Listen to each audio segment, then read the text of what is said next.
Енді астарыңыз дәмді болсын, ешқайсыңызды мазаламай, әдемі демалып отырыңыздар. Мен енді ортаға осы өнердегі өзімнің өкшемді басып келе жатқан азулы асаба әрі әнші Бақытжан. Кеш Бақытжан деді. Бақытжан деген ұлдарыңыз Бәкеңнің қасында біздің Гүлдана деген талантты қыздарыңыз бар. Бағаламасаң бақ кетеді. Өз таланттарымызға өзіміз зейін аударайық. Әдемі әннің куәсі болыңыздар. Бақытжан ұлдарыңыз және Гүлдана қыздарыңыз. Рахмет. Алдарыңызға келген ассалам отырыңыздар, қой бақшаңызға жақсы болсындар.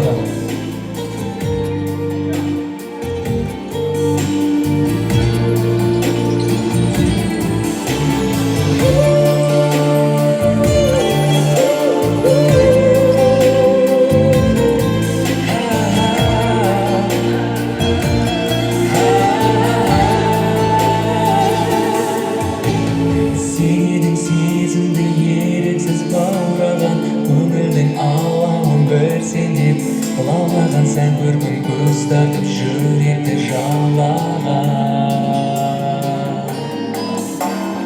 Осының алғашы қайтадан көргенімде сенің аңсадым аяулым өмірде өзіңнен бақытты өмірім меніңде Саған көңілімді Саудагердің сыры менен жетер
Ал рахмет, қошеметтеріңіз болсын. Гүлден ағайсынан қыздарыңыз